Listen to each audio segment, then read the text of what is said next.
Este acto de humillación no es que dejara la idolatría, porque no la dejó. No es que devolviera la viña que le había quitado a la fuerza a Nabot, no. Simplemente el hecho de humillarse, el hecho de decir, no está bien lo que estoy haciendo, el hecho de humillarse y demostrar algo de arrepentimiento, simplemente ese gesto fue más que suficiente para que el Señor dijera, bueno, el mal va a venir, por supuesto, pero lo voy a retrasar, no en tu tiempo, sino en la siguiente generación. ¿Os dais cuenta cómo hay cosas que podemos nosotros cambiar, por muy difíciles que nos parezcan? ¿Os dais cuenta cómo nosotros, si nos humillamos delante de la presencia del Señor, el Señor puede cambiar circunstancias que de otra manera nunca salvó a todo un imperio, salvó a toda una familia? El segundo ejemplo que vamos a ver es mucho mayor, porque también es un acto de humillación, pero un acto de humillación tan inmenso que fue conmovida toda una ciudad. Y vamos a ir nada más y nada menos que al famoso y hermoso libro de Jonás. Un libro que solamente tiene 4 capítulos. Y en los 4 capítulos vemos a Jonás de formas diferentes. En el capítulo 1 encontramos a Jonás huyendo o intentando huir de la presencia del Señor. No le ha hecho ninguna gracia al llamado que ha recibido. No quiere ir al país donde Dios lo está enviando. Él sabe perfectamente que en el momento en el que él exponga y exprese la palabra, corre el riesgo de que el pueblo se arrepienta y se humille delante del Señor, cosa que él no quería. Por lo tanto, él huye en dirección opuesta al lugar donde Dios lo ha llamado, y dice la Biblia que se va hasta la costa y allí paga su billete, se monta en un barco, se va al camarote de más abajo, se echa a dormir, se levanta una tempestad espectacular en el mar, y cuando los marineros se le acercan y le dicen, ¿cómo eres capaz, dormilón, de estar en esta condición de total indiferencia con la que está cayendo? Estamos a punto de morir, estamos a punto de ver cómo todo se va al garete y tú estás durmiendo. Cuéntanos, ¿quién eres? Y él dice, yo soy un profeta del Dios Altísimo, pero estoy huyendo del llamado de Dios. Estoy huyendo de su presencia. Nada más absurdo que pretender huir de la presencia del Señor. Me recuerda un poco la vida de Adán, que dice que cuando pecó se quería esconder de la presencia del Señor. Y me vienen a la cabeza las palabras de aquel salmista que dijo en cierta ocasión, ¿a dónde huiré de tu presencia? ¿Dónde me podré esconder de la presencia del Señor? Ya que el Señor está en todas partes, es omnipresente, todo lo ve y todo lo conoce. Así que en el capítulo 1 vemos al profeta huyendo del llamado de Dios. Pero en el capítulo 2, él ora, él se humilla delante del Señor, porque ha sido arrojado por la borda con la intención de morir. Pero el Señor no va a permitir que el profeta se salga con la suya. Dice la Biblia que él tenía preparado un gran pez que lo engulle, lo traga, y durante 3 días, milagrosamente, y 3 noches, así como el Señor Jesucristo estaría el día que lo crucificaran, Jonás estuvo dentro de aquel enorme pez. Lo tuvo que pasar fatal, tuvo que tener un terror a ser devorado, a dejar de existir sin lugar a dudas. Y es dentro de ese pez, en medio de la aflicción, en medio del dolor y de la angustia, que él clama al Señor, él ora al Señor. Como dice el Salmo, uno de los más conocidos, ¿verdad? El 108, desde la angustia invoqué al Eterno y él me oyó. Dice que el Señor le daba la orden al pez de vomitarlo en la orilla y él sale y entonces dice, Señor, voy a cumplir con el llamado que tú me has dado. No me hace ninguna gracia, no quiero ir, pero en el capítulo 3 lo vemos predicando. Y en el capítulo 3, cuando él recorre toda la enorme y gigantesca ciudad, que según me he informado y he leído, tenía un perímetro de 100 kilómetros a la redonda, la ciudad de Nínive, una ciudad inmensa. Una ciudad que nos dice la Biblia que se tardaba más de 3 días en recorrerla de punta a punta. Él entra en la ciudad y da el mensaje evangelístico más corto de toda la historia. En nuestra Biblia, en el capítulo 3 del libro de Jonás, en el versículo 4, aparecen más palabras. Pero en el texto original aparecen tan solo 5 palabras. Ot arbaim yot ve Nínive nepajet. De aquí a 40 días la ciudad de Nínive será destruida. Es decir, a ustedes, a esta ciudad, le quedan 40 días de existencia. La ciudad va a ser arrasada, la ciudad va a ser destruida dentro de 40 días. Fue tal el impacto que recibió la ciudad, fue tan brutal la confrontación de Dios a esta ciudad, que dice que desde el rey hasta los animales entraron en un período de ayuno y de oración y de búsqueda sincera de parte del Señor. Así que lo vemos en el capítulo 1 huyendo de la presencia del Señor.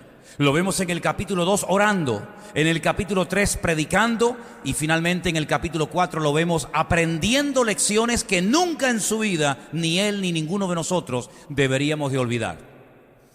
¿Qué fue lo que aprendió Jonás? Una de las cosas fundamentales que aprendió Jonás es que si Dios verdaderamente hubiera querido destruir a la ciudad de Nínive, jamás en la vida les hubiera mandado a un profeta. Les hubiera dicho: de aquí a 40 días Nínive será destruida con toda su población, desde el más grande hasta el más pequeño, así que hagan lo que hagan, van a ser destruidos. Pero no fue así el mensaje. La Biblia nos da a entender de que Dios mandó al profeta Jonás porque el Señor siempre le va a dar oportunidad a todo el mundo le va a dar oportunidad. De hecho, dice la Escritura que Él no vendrá hasta que este evangelio del reino sea predicado hasta el último rincón del planeta Tierra. Y entonces vendrá el Señor. Por lo tanto, el hecho de que Jonás fuera a Nínive y estuviera predicando la palabra del Señor, da a entender de que Dios, sí, es un Dios que iba a derramar su justo juicio, iba a derramar su ira, iba a destruir la ciudad en 40 días, pero también da a entender que Dios quería perdonar, que Dios quería bendecir a la ciudad de Nínive. Y así fue. La única vez en la historia que un hombre predicando un mensaje tan corto, de aquí a 40 días la ciudad de Nínive será destruida, ve cómo toda la ciudad de Nínive se arrepiente y se humillan delante del Señor. El primer ejemplo que les puse fue el del rey Acab, ¿verdad? Un hombre que se humilla, él solo, no se humilla su mujer con él, no se humillan los siervos del palacio con él, solamente él se humilló delante del Señor. Pero como él era el rey, como él era la máxima autoridad de la época, su humillación sirvió para salvar a su generación, a su reino y a su casa, por lo menos durante un tiempo. Pero ahora vemos que el acto de humillarse de la ciudad de Nínive salvó a toda la ciudad, salvó a todo el país. Es cierto que después en otros libros del Antiguo Testamento vemos 100 y pico años más tarde que Nínive no siguió en esta línea de humillarse delante del Señor, no siguió en esta línea de humildad y Nínive fue totalmente destruida. Pero por lo menos cuando escuchó el mensaje, Nínive fue sacudida, fue confrontada con la verdad, se humillaron y se salvaron durante 100 años de ser exterminados y de ser totalmente destruidos. Hermanos, hay cosas que en la vida nos van a parecer imposibles que puedan cambiar. ¿Sí o no? Hay cosas que nos pueden parecer totalmente imposibles de que esta persona se pueda convertir, de que esta circunstancia pueda variar, de que esta persona se pueda sanar, etcétera, etcétera. Pero sin embargo, estamos viendo en esta tarde ejemplos de cómo cuando una persona se humilla delante del Señor y ora con toda su alma y con todo su corazón, las cosas que nos pueden parecer imposibles, Dios las puede cambiar y Dios las puede transformar. Pues entonces, hermanos, no tengamos ningún temor de orar por cosas imposibles, porque si nos humillamos y oramos con fe y clamamos al Señor con todo nuestro corazón, las cosas que nos pueden parecer imposibles pueden hacerse posibles en menos de lo que nos podemos imaginar. ¿Cuántos dicen amén? Nos vamos al Nuevo Testamento. Nos vamos al Evangelio según San Lucas, en el capítulo 1. Allí encontramos una visita muy especial, también a una mujer muy especial. Encontramos nada más y nada menos que a Gabriel, el arcángel Gabriel, aquel que de vez en cuando se aparecía también en el Antiguo Testamento, en el libro de Daniel, ¿verdad? Pues ahí se aparece ahora una mujer humilde, sencilla, llamada Miriam, llamada María, Y en el capítulo 1 le da un mensaje realmente extraordinario. Vamos a prestar atención. Dice así: entonces el ángel le dijo, María, no temas. ¿Verdad? Como a veces nos invade el temor ante circunstancias que no controlamos, ante cosas que pueden surgir y decimos, tengo temor de esta situación. Pero el ángel lo primero que le dice es, no temas, no tengas ningún miedo, porque has hallado gracia delante de Dios. Ahora vas a concebir en tu vientre y vas a dar a luz a un hijo y le vas a poner por nombre Jesús. Este será grande, será llamado Hijo del Altísimo. El Señor Dios le dará el trono de David su padre y reinará sobre la casa de Jacob para siempre, y su reino no tendrá fin. Entonces María le hace una pregunta muy interesante al arcángel Gabriel. Le dice, ¿cómo? ¿Cómo será esto? Pues no conozco varón, no estoy casada. Es imposible que yo me pueda quedar embarazada.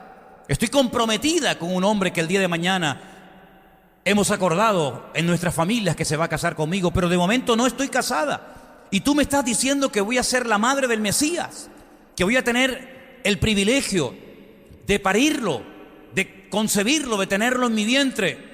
Será grande, será llamado Hijo del Altísimo. Esto es una profecía que jamás nadie en la historia ha recibido, ninguna mujer, ni aquellas grandes matriarcas de la antigüedad como Sara, Rebeca o Raquel recibieron. Esta es una palabra que se sale de mi entendimiento. Dime por favor cómo se va a cumplir esto, porque no hay ninguna posibilidad humanamente hablando de que esta profecía inmensa se pueda cumplir en mi vida. Pero tú ya lo has dicho, tú ya lo has decretado, tú ya lo has decidido. Y yo simplemente quiero saber cómo se va a cumplir todo esto. Y ahí viene la respuesta. Le responde el ángel y le dice, el Espíritu Santo vendrá sobre ti. Ahí está la respuesta. ¿Te parece? El Espíritu Santo vendrá sobre ti, y el poder del Altísimo te cubrirá con su sombra. Por lo cual también el santo ser que nacerá será llamado Hijo de Dios. Y he aquí tu parienta Elizabeth, y ahora le pone el ejemplo de su parienta Elizabeth como para animarla, para que se dé cuenta de que el Señor también está haciendo cosas, aunque ella no lo sepa. Ella también ha concebido un hijo en su vejez, y este es el 6º mes para ella, la que llamaban estéril, la que nunca va a cambiar, la que nunca podrá ser madre, ya nunca la llamarán así. Y ahora viene el texto que es realmente una palabra, una promesa preciosa. Y me gustaría que todos ustedes la repitieran conmigo en esta tarde, y dice así: porque nada hay imposible para Dios. Dígalo otra vez: porque nada hay imposible para Dios. Bien fuerte: porque nada hay imposible para Dios. Denle un fuerte aplauso al Señor en esta tarde y dígale: lo creo, lo creo, lo creo, aleluya, lo creo.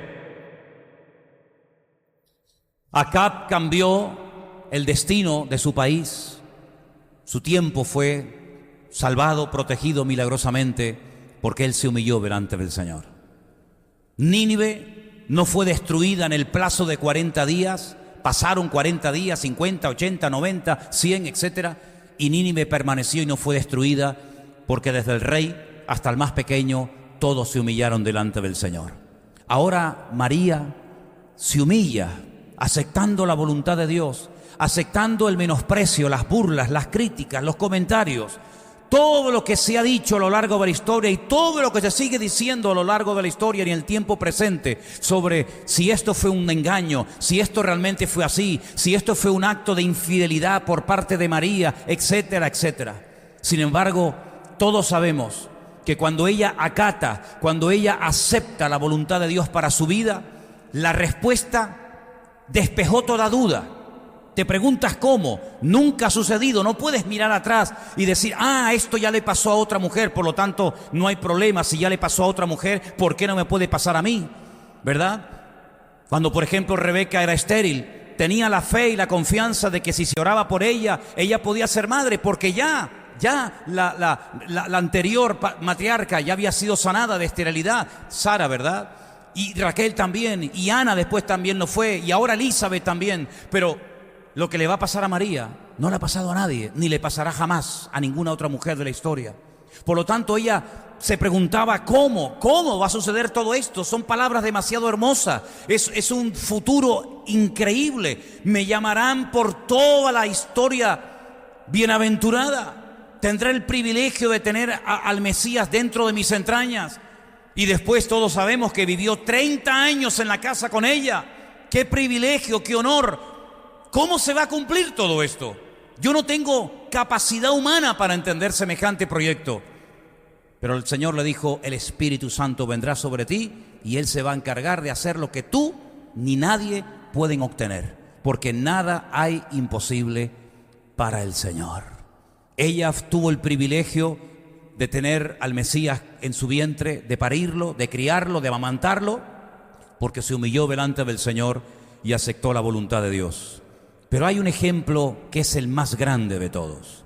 Y si ustedes prestaron atención a la lectura que hoy se leía aquí, volvamos a ella, Filipenses capítulo 2, alguien también se humilló, pero como nunca nadie lo había hecho. Alguien se humilló hasta lo máximo, bajó hasta lo más profundo, se despojó, se anonadó absolutamente de toda su dignidad. Y el resultado de esa humillación es que tú y yo podemos estar en esta tarde, en este lugar, alabando a nuestro Dios. Dice la Biblia que tiene que haber en nosotros, haya en vosotros, este sentir, este anhelo, este deseo, esta disposición que hubo también en Cristo Jesús. ¿Qué es lo que tenemos que sentir? ¿Qué es lo que tenemos que tener como inclinación natural de nuestra vida? Bueno, nos dice que Él, siendo en forma de Dios, no estimó el ser igual a Dios como cosa a que aferrarse. No se agarró a sus derechos, no se agarró a esa gloria que tenía, sino que dice aquí, se despojó, se anonadó, dice otra versión, a sí mismo. ¿Y para qué? ¿Para venir a este mundo como un rey, con toda la pompa y con todo el séquito y con toda la gloria de los reyes? No. Se despojó de toda la gloria, se despidió de su Padre y vino a este mundo tomando forma de siervo, como un esclavo, una locura de amor increíble. Se hizo semejante a los hombres y estando en la condición de hombre, con todo lo que eso implica y conlleva, se humilló Él mismo, no es que lo humillaran. Porque Acab se humilló ante la palabra que recibió del profeta Elías. Nínive se humilla por la palabra que recibe del profeta Jonás. María se humilla ante el mensaje del arcángel Gabriel. Pero dice en este texto que Él se humilló a sí mismo. Él tomó la determinación de humillarse. Y se hizo obediente hasta la muerte. No por un tiempo, sino hasta la muerte. Pero ¿qué tipo de muerte fue la que Él escogió? ¿Qué tipo de muerte fue la que se negoció en la eternidad para Él? La muerte más horrenda, la más humillante, la peor de todas, la muerte de cruz. Resultado de esta humillación, ahí viene. Por lo cual Dios le exaltó hasta lo sumo. Sí, ya no hay más posibilidad de ser exaltado. Hasta lo máximo fue exaltado. Y se le dio un nombre que es sobre todo nombre, para que en su nombre, el nombre de Jesús, se doble toda rodilla de los que están en los cielos, en la tierra y debajo de la tierra, y toda lengua confiese que Jesucristo es el Señor, para gloria de Dios Padre. ¿Cuántos dicen amén? Un hombre se humilló y salvó a una generación. Una ciudad se humilló desde el más pequeño hasta el más grande y salvó a todo un país durante 100 años. Una mujer se humilla y recibe el honor y el privilegio de ser la portadora de la simiente divina, del Mesías, del Señor Jesucristo. Pero ahora se humilla Él a sí mismo. Y ese acto de humillación terrible, terrible, voluntario, no por presión, sino porque era la forma como el Padre había establecido en la eternidad que su Hijo tenía que morir. salvó a toda la humanidad, salvó a toda la raza humana de una destrucción segura y de una condenación eterna. ¿Cuántos dicen amén? Queridos hermanos, hay cosas que se pueden obtener tal vez con una sencilla oración o con un poco de esfuerzo por nuestra parte. Pero hay otras cosas que, humanamente hablando, son totalmente imposibles de obtener. Sin embargo, hemos visto en estos ejemplos en esta tarde cómo cuando una persona se humilla de corazón delante del Señor, las cosas pueden cambiar para siempre si nos mantenemos en esa línea, en esa actitud de humillación delante del Señor. El mensaje que estoy trayendo en esta tarde no es un mensaje que nos gusta, porque a ninguno de nosotros ni nos gusta que nos humillen, ni a ninguno de nosotros nos gusta humillarnos. Hace unos días hablaba con una persona que me decía: ya no voy a llamar más, porque ya me han humillado demasiado y ya no voy a llamar más. Y es que el corazón del hombre, las fuerzas, el límite del ser humano es tremendamente limitado. Repito, a nadie le gusta ser humillado, a nadie le gusta humillarse, pero la clave para obtener respuestas a oraciones que llamemos imposibles es humillarse sinceramente delante del Señor. Ahora entiendo por qué nos cuesta tanto humillarnos. Ahora entiendo por qué el enemigo no quiere que nos humillemos. Ahora entiendo por qué nuestra carne se resiste a humillarse delante de Dios o de quien haga falta. Porque el diablo sabe perfectamente que cuando el pueblo de Dios se humilla, cuando la iglesia de Dios se humilla, cuando nuestra vida se humilla delante de la presencia del Señor, Dios puede hacer de lo imposible cosas tremendas para su honra y su gloria. Y como el diablo sabe perfectamente el poder inmenso que tiene una oración de un hombre, de una mujer, de un pueblo, de una iglesia que se humilla sinceramente delante del Señor, por eso creo yo que nos puede llegar a costar tanto el decir: yo no me humillo, que se humille ella, que se humille él. Pero queridos hermanos, esta es una promesa personal, aunque sabemos que también el Señor ha dicho que si su pueblo se humilla e invoca su nombre, el Señor sanará la tierra. Tal vez por eso nuestro país está tan enfermo. Tal vez por eso el mundo está tan enfermo. Porque ningún líder, ningún político, ninguna nación se quiere humillar ante nadie. Algunos equipos de fútbol en estos días de mundial están siendo humillados. Espero que no nos pase a nosotros dentro de unos días. Pero ¿saben qué? Es muy lindo cuando la gente te aplaude, cuando se marcan goles, cuando todo el mundo habla de ti bien en los periódicos, en las tertulias, en los canales de televisión. Pero a nadie le gusta perder un partido y ser humillado por tus compatriotas, por otros jugadores, por otros periodistas. Pero ¿sabes qué? El Señor Jesucristo dice que se humilló hasta lo máximo. Ya no se podía humillar más. Llegó hasta lo más bajo. Llegó a hacer cosas que solamente un tipo de esclavos hacían, y era lavarle los pies a la gente. No todos los esclavos le lavaban los pies a la gente. Había algunos esclavos que llevaban la contabilidad. Eran los famosos ecónomos, los que sabían leer y escribir. Los esclavos cultos, estilo José, que sabía perfectamente cómo tenía que administrar el dinero, las finanzas, los recursos, etc. Había otro tipo de esclavos que eran los uperetas. Eran los más bajos, eran los que iban en galeras, los que bajaban pero nunca subían, los que bajaban a galeras encadenados y lo pasaban tan mal, se morían de hambre, de sed o reventados trabajando. No había ningún tipo de derechos para ellos. Y a ese nivel, a esa escala llegó el Señor, a humillarse hasta lo más bajo. ¿Qué diferencia cuando gente recibe la palabra?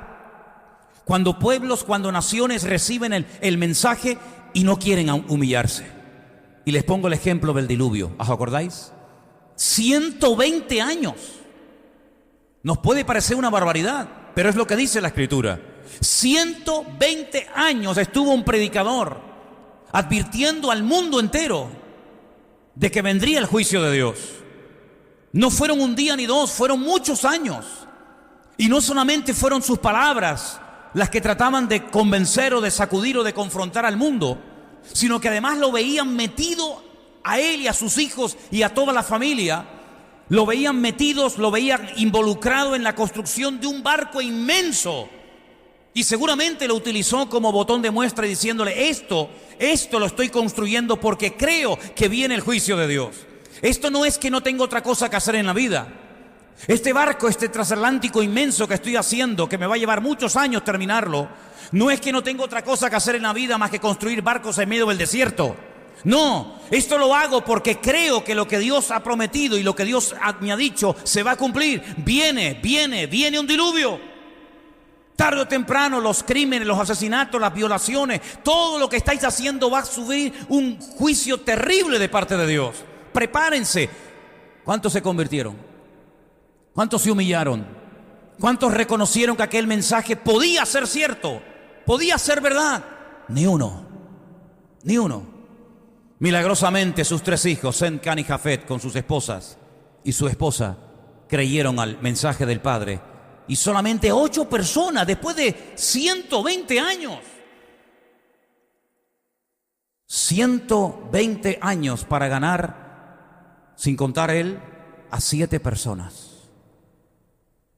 40 años estuvo Jeremías tratando de que el pueblo se humillara y no consiguió nada. Y en un día y medio, da un mensaje de 5 palabras en su texto original y toda una ciudad se arrepiente. El cambio fue espectacular. El cambio fue tremendo. Nínive no fue destruida por el mensaje de un hombre de un día. El mundo fue anegado en agua. Millones de personas murieron. Muchas plantas, muchos animales fueron totalmente extinguidos. A pesar de que tuvieron durante 120 años la oportunidad de arrepentirse delante del Señor. ¿Cómo vamos a hacer nosotros? ¿Cómo vamos a vivir nuestra relación con Dios? ¿Como los ninivitas o como los de la generación de los días de Noé? ¿Vamos a reaccionar ante lo que se nos enseña? ¿Vamos a reaccionar ante lo que se nos dice? ¿Y vamos a humillarnos para obtener grandes resultados y respuestas tremendas de parte de Dios, aunque nos parezcan imposible obtenerlas? ¿O vamos a ser como los del diluvio? Oímos y un mes y otro mes y un año y de una manera y de otra manera, y por un oído nos entra y por otro nos sale. ¿Cómo vamos a reaccionar? Yo quiero terminar diciéndoles algo, hermanos. El sufrimiento, la angustia, lo mal que lo tuvo que pasar Jonás en aquel vientre de aquel enorme pez, lo preparó para que él fuera a Nínive a predicar la palabra y toda la ciudad se arrepintiera. Y todo el sufrimiento, todo el dolor, todas las lágrimas, toda la angustia, todo el desánimo que has tal vez pasado o pasaremos en el futuro, no es en vano. Nos prepara, nos fortalece, hace que saquemos callo, hace que podamos crecer y madurar. Así que quiero ponerles una frase ahí en la pantalla para que todos la leamos. Y con esta frase quiero terminar en esta tarde. Léala conmigo. Comencemos a pedir que lo imposible se haga realidad. Tal vez los que están en casa viéndonos, escuchándonos, junto con nosotros en esta tarde, también lo pueden repetir juntamente conmigo. Comencemos a pedir que lo imposible se haga realidad. Cierra tus ojos en esta tarde. Imposible será para ti y para mí cambiar una circunstancia. Ver a un hijo que se entrega al Señor después de años de rebeldía, o que se restauran relaciones, o que se cambian las cosas milagrosamente de un día para otro. Pero si comenzamos a orar con fe, humillándonos delante de Dios, aquellas cosas que te pueden parecer imposibles, Dios las puede convertir en posibles. Pero todo está en nuestra actitud. La actitud es lo que marca la diferencia. Si nos humillamos delante de Dios, Dios nos sorprenderá. Y la Biblia dice que si clamamos a Él, Él nos responderá. y nos enseñará cosas grandes y ocultas que nunca hemos visto. Y te recuerdo una promesa más de la Escritura que dice que cosas que los ojos no vieron, ni los oídos del hombre escucharon, ni subieron al corazón del hombre, son las cosas que Dios tiene preparadas para aquellas personas que aman a Dios. Así que confiemos en el Señor mientras el mundo se desmorona, mientras el mundo se despedaza. Nosotros vamos a comenzar a orar porque las cosas imposibles para el hombre son posibles para Dios. Te damos gracias en esta tarde por tu palabra. Te damos gracias, Señor, porque lo que era imposible se convirtió en posible. Tú naciste, tú moriste, tú resucitaste, tú ascendiste y tú volverás nuevamente a la tierra. Aunque era prácticamente imposible que todo eso aconteciera. Pero cuando creemos en el Señor y confiamos en Él, las cosas pueden cambiar radicalmente de la noche a la mañana. Era imposible que el pueblo de Israel se salvara porque ya estaba determinado y escrito que se produjera un exterminio y que no quedara ni uno con vida. Pero oraron, se humillaron, ayunaron, se arrepintieron. Y en los tiempos de Mardoqueo y de la reina Esther, tú cambiaste de la noche a la mañana lo imposible en posible porque oraron con fe, humillados delante de ti. Y en esta tarde nos agarramos a todos y estos ejemplos los tomamos como una base para comenzar a orar por cosas que nuestra mente nos dice: no pierdas el tiempo, no merece la pena que te esfuerces, porque nada va a cambiar, porque todo va a seguir igual. No, Señor, creemos que nuestro Dios tiene todo el poder, tiene toda la autoridad, y el Señor puede hacer lo imposible en posible para su gloria y para su honra. Bendito sea tu nombre, mi Dios.